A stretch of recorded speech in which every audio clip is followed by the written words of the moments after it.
So with that, let's move to the segment for the how do we defense, right? What guardrails, what safeguards we can put in place. So let me start with you again, Rohan, that what signals tell you an AI system is being abused in real time? What is the first sign that tells you something is going wrong in an AI system? Right. So, what I feel is that the first signs, actually there are quite a few, right? Is any kind of exfiltration event or egress event happening that is not part of the tool call that is what the AI was sanctioned to do, right? Or maybe put in other words, right? Is the AI actually accessing or extending its access to other systems or databases or internal applications that it wasn't supposed to access?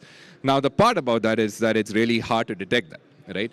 Because for the most part, what organizations can manage today is that you can manage the prompt, right? So you can go ahead and put controls and guardrails into what you put inside the prompt, and you can put controls and guardrails in terms of the output and what you want to filter out from that output.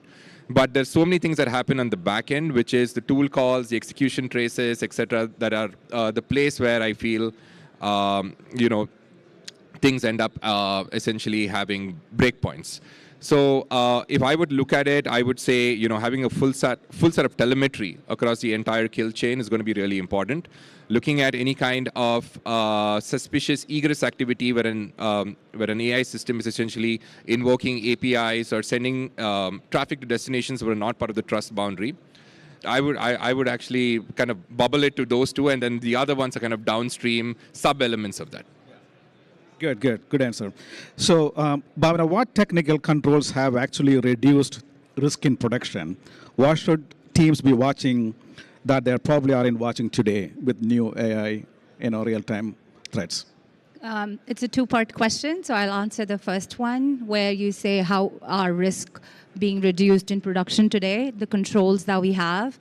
I'll tell you a few which I feel have helped us. The first one is AI Gateway, single entry point for all LLM traffic, right? If you don't have that, you can't enforce anything. And then I'll say DLP on the prompts and not just the response, right? Typically, the DLP tools will look at the responses, but they would not track what's being inputted into the AI tool. So I would highly recommend you do that.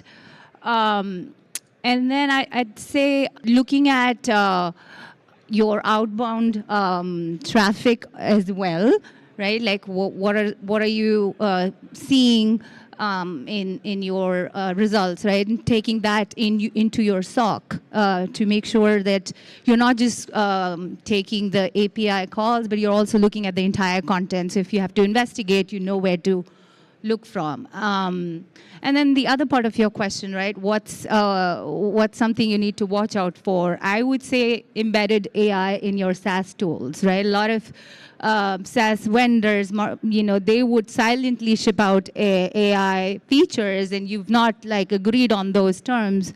So you'd want to definitely look at those. Then I would say AI to AI agent traffic monitoring, right? It just breaks the security model because you are just looking at a user and AI interaction, but when it's between an AI and AI, it's different. And I'll say model output drift, right? So the models also get updated silently. What you tested last quarter may not be the same behavior in production today. So you need to continuously review those behavior baselines. And I would also say pre-production red teaming for looking at prompt injection, jailbreaking, which you would not find with traditional pen testing. So those are the few controls I'd highlight that you definitely run in your environment.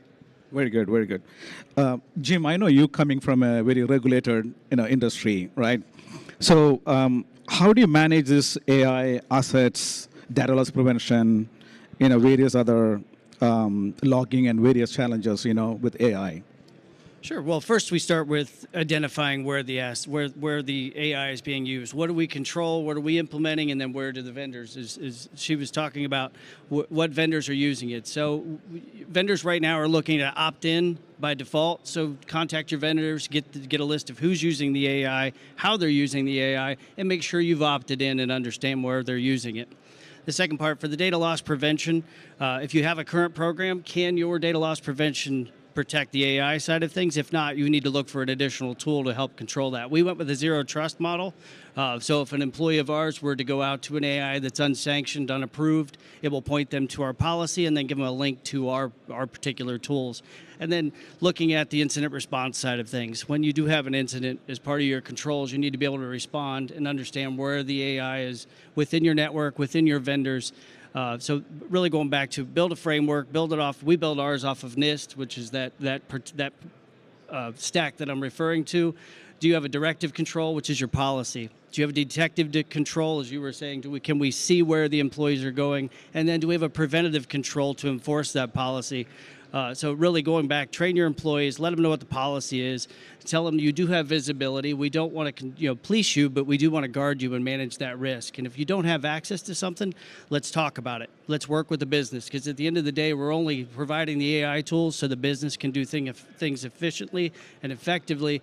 And we want to be an enabler, not a blocker, but we are the group that helps manage that risk. So take the AI, put it into your current stack, see where your gaps are, and then build from there and work with the business. Good, makes sense. Anybody wants to any last-minute thoughts about the defense? All good? Well, just to add 2 points, right? Or a few points, or 1 point maybe, just in the interest of time. So I think what it boils down to, right, is that there's 3 essentially classes of threat actors now, right? Both points that were made is that it's not just about humans, but it's also about machines and agents, right? And then having a singular observability layer across all of them is really important. Having the right incident response mechanism is really important. And also making sure that there are all of the right guardrails end to end in order to make sure there's no excessive privilege elevation style attacks, agent hijacking, et cetera, which is going to be more prevalent in the days to come.